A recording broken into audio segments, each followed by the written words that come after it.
Salut tout le monde, je vous dis bien le bonjour, shalom, Jude Mika, serviteur de l'Éternel. Et ce qu'on fera aujourd'hui, on va parler un peu du trône et des trônes. Ça veut dire que les différentes positions devant le trône de Dieu. On va aussi parler des trônes, parce qu'il y a plusieurs sortes de trônes. La première chose que j'aimerais nous dire, c'est dans Apocalypse, le chapitre 4, on nous parle déjà du trône, mais pas de n'importe quel trône, et là c'est le trône de Dieu. Alors, on va dans Apocalypse, c'est très important, chers amis. C'est un sujet vraiment que j'aime, qui me fait du bien. Et les versets 1er jusqu'au verset 6, dans Apocalypse 14. Il est dit, après cela, je regardais et voici une porte était ouverte dans le ciel. La première voix que j'avais entendue comme le son d'une trompette et qui me parlait dit, monte ici et je te ferai voir ce qui doit arriver dans la suite. Aussitôt, je fus ravi en esprit. Et voici, il y avait un trône dans le ciel. Et sur ce trône, quelqu'un était assis. Celui qui était assis avait l'aspect d'une pierre de jaspe et de sardoine. Et le trône était environné d'un arc-en-ciel semblable à de l'émeraude. Autour du trône, je vis 24 trônes. Le trône, autour, il y en a plusieurs. 24 trônes. Et sur ces trônes, 24 vieillards assis revêtus de vêtements blancs et sur leur tête des couronnes d'or. Du trône sortent des éclairs, des voix et des tonnerres. Devant le trône brûlent 7 lampes ardentes qui sont les 7 esprits de Dieu. Il y a encore devant le trône comme une mer de verre semblable à du cristal. Au milieu du trône et autour du trône, il y avait 4 êtres vivants remplis de Dieu devant et derrière, etc., etc. Mes amis, et là, on voit que le Seigneur Jésus dit à Jean, alors après avoir parlé des 7 églises, fait des reproches et puis encouragé par rapport aux 7 églises, il lui dit, monte, et je te ferai voir. Et Jean est ravi en esprit, une porte va s'ouvrir et puis Jean va monter dans le paradis et il va voir des choses. Mais la première chose qu'il va voir, mais c'est tellement intéressant, la première chose qu'il va voir, c'est un trône. Dieu a son trône dans le ciel. Jean voit ce trône. J'entendis, il va entendre un son, comme un son de trompette. Et on nous dit que il y avait un trône dans le ciel, et sur ce trône, quelqu'un était assis. Celui qui était assis avait l'aspect d'une pierre de jaspe, de sardoine, etc. Vous savez, on nous parle ici du grand roi, le trône de Dieu. Là où est assis Dieu, là où est assis l'agneau, Jésus, le trône. Dans ce monde, vous savez, les rois, les gens ont leur trône, enfin, les gens ont, voilà, ils ont leur luxe, ils ont leur confort, mais ici, on nous parle du trône de Dieu et du trône de l'agneau. La majesté dans toute sa gloire. Ah non, c'est trop fort. C'est trop fort. Et puis, on voit qu'on nous dit que, autour de ce trône, le trône de Dieu, on nous parle de 24 trônes et 24 vieillards, vous voyez, revêtus de vêtements excellents. Et ces personnes servent Dieu. Quelle grâce. Le trône et les trônes. C'est pourquoi que le Seigneur m'a mis à cœur de parler un peu des trônes. Il y a aussi des trônes, alors ça va vous étonner, dans le séjour des morts, il y a aussi des trônes. Là, on va voir quelque chose. Non, c'est trop, vous savez, ça, des fois, ça peut nous étonner. On va aller dans Ésaïe, chapitre 14, et on va lire les versets 9 et suivants. Et là, on verra que dans le séjour des morts, il y a des trônes. On nous dit ici, Le séjour des morts s'émue jusque dans ses profondeurs pour accueillir ton arrivée. Ok? Le séjour des morts parle à Satan le diable. Il réveille devant toi les ombres, tous les grands de la terre. Il fait lever de leur trône tous les rois des nations. Les rois des nations qui sont déjà décédés morts, qui sont sur leur trône, ils attendent leur jugement. Verset 10. Tous prennent la parole pour te dire, toi aussi, tu es sans force comme nous, tu es devenu semblable à nous, ta magnificence est descendue dans le séjour des morts avec le son de tes luttes. Sous toi est une couche de verre et les vers sont ta couverture. Il y va en bail, il y va en lait. On nous parle de Satan, le diable. Te voilà tombé du ciel, astre brillant, fils de l'aurore. Tu es abattu par terre, toi le vainqueur des nations. Tu disais en ton cœur, je monterai au ciel, j'élèverai mon trône au-dessus des étoiles de Dieu. Je m'assirai sur la montagne de l'assemblée, à l'extrémité du septentrion. Je monterai sur les sommets des nues, je serai semblable au très haut. Verset 15. Mais tu as été précipité dans le séjour des morts, dans les profondeurs de la fosse, etc., etc. Mes amis, nous apprenons ici que même dans le séjour des morts, il y a des trônes. Mais ce sont les trônes inférieurs. Des trônes qui attendent leur exécution. Des trônes. Et c'est pourquoi lorsque nous lisons, je crois que c'est dans Colossiens, on va voir ça tout de suite, dans Colossiens, on nous parle aussi Colossiens, chapitre 1er, les versets 15. On nous dit que Christ est l'image du Dieu vivant, le premier-né de toute la création. Car en lui, tout a été créé, toutes les choses qui sont dans les cieux et sur la terre. Et puis on nous dit, les visibles et les invisibles, les trônes. Ouais, les trônes ont été créés par Jésus. Les trônes, dignité, les dominations, les autorités, tout a été créé par lui et pour lui. Ça nous dépasse. Tout a été créé par Jésus. Tout. Et moi, ça me dépasse. Et c'est pourquoi nous devons nous incliner devant ce roi des rois. C'est pourquoi que tous ceux qui sont sous le pouvoir de Satan doivent se repentir en donnant leur vie à Jésus parce que l'enfer, la condamnation les attendent. Toi qui regardes cette vidéo, si tu es encore attaché à ce monde, fais vite pour donner ta vie à Jésus. Fais vite pour te repentir. C'est très important, mon ami. Ne prends pas ça à la légère. C'est un message très sérieux. Si tu prends ce message au sérieux, un jour, tu te verras aussi, d'accord, assis sur ce trône parce que Jésus dit on va le lire, c'est dans Apocalypse, on va le lire. Apocalypse chapitre 3. Alors, si on lit à partir du verset 20, il dit, voici, je me tiens à la porte et je frappe. Si quelqu'un entend ma voix et ouvre la porte, j'entrerai chez lui, je souperai avec lui et lui avec moi. Verset 21. Celui qui vaincra, je le ferai asseoir avec moi sur mon trône, comme moi j'ai vaincu et me suis assis avec mon Père sur son trône. Vous voyez, mes amis, des fois les gens négligent l'évangile. Des fois des personnes négligent la repentance parce que ces gens ne lisent pas la parole de Dieu. Mais ici, le Seigneur Jésus dit que celui qui m'ouvre son cœur, j'entre chez lui, dans sa vie. Je soupe avec lui, il soupe avec moi.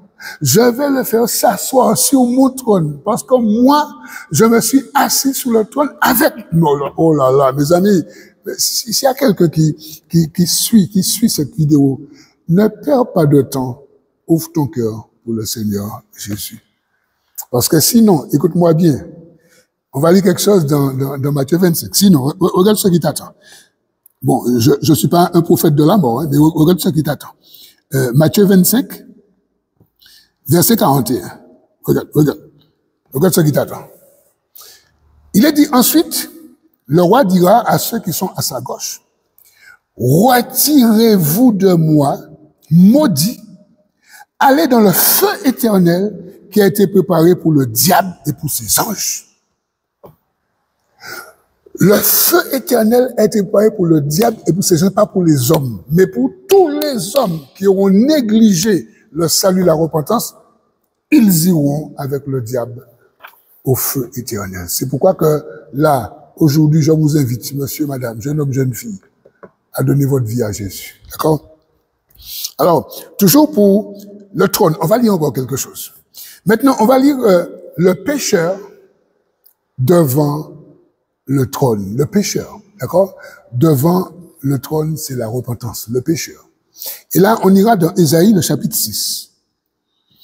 Et on verra que le pécheur devant le trône de Dieu, il a cette occasion de se repentir. Ésaïe, chapitre 6, verset 1er, pardon. Il est dit, l'année de la mort du roi Osias, je vis le Seigneur assis sur son trône, sur un trône très élevé. Et les pans de sa robe remplissaient le temple. Des séraphins se tenaient au-dessus de lui. Ils avaient chacun 6 ailes, 2 dont ils se couvraient la face, 2 dont ils se couvraient les pieds, 2 dont ils se servaient, pour voler. Verset 3. Et ils criaient l'un à l'autre et disaient, Saint, Saint, Saint, est l'Éternel des armées, toute la terre est pleine de sa gloire. Les portes furent ébranlées dans leur fondement par la voix qui retentissait et la maison fut remplie de fumée. La fumée parle de la gloire de Dieu. Alors je dis, malheur à moi, je suis perdu. Car je suis un homme dont les lèvres sont impures. J'habite au milieu d'un peuple dont les lèvres sont impures. Et mes yeux ont vu le roi, l'Éternel des armées. Mes amis, voyez, voilà un homme qui reconnaît qu'il est pécheur, qui reconnaît qu'il est perdu. Le pécheur devant le trône de Dieu. Qu'est-ce qui se passe? Verset 6. Mais l'un des séraphins vola vers moi, tenant à la main une pierre ardente qu'il avait prise sur l'autel avec des pincettes. Il en toucha ma bouche et dit, ceci a touché tes lèvres, ton iniquité est enlevée et ton péché est expié. Amen. On voit que le pécheur devant le trône qui reconnaît son péché, qui confesse son péché, eh bien, il reçoit la repentance, le pardon de ses péchés. Ensuite, le chrétien devant le trône. L'enfant de Dieu, le disciple devant le trône. Ça, c'est encore une autre dimension. Et ça, on va voir ça dans Apocalypse. Ça, c'est encore une autre dimension.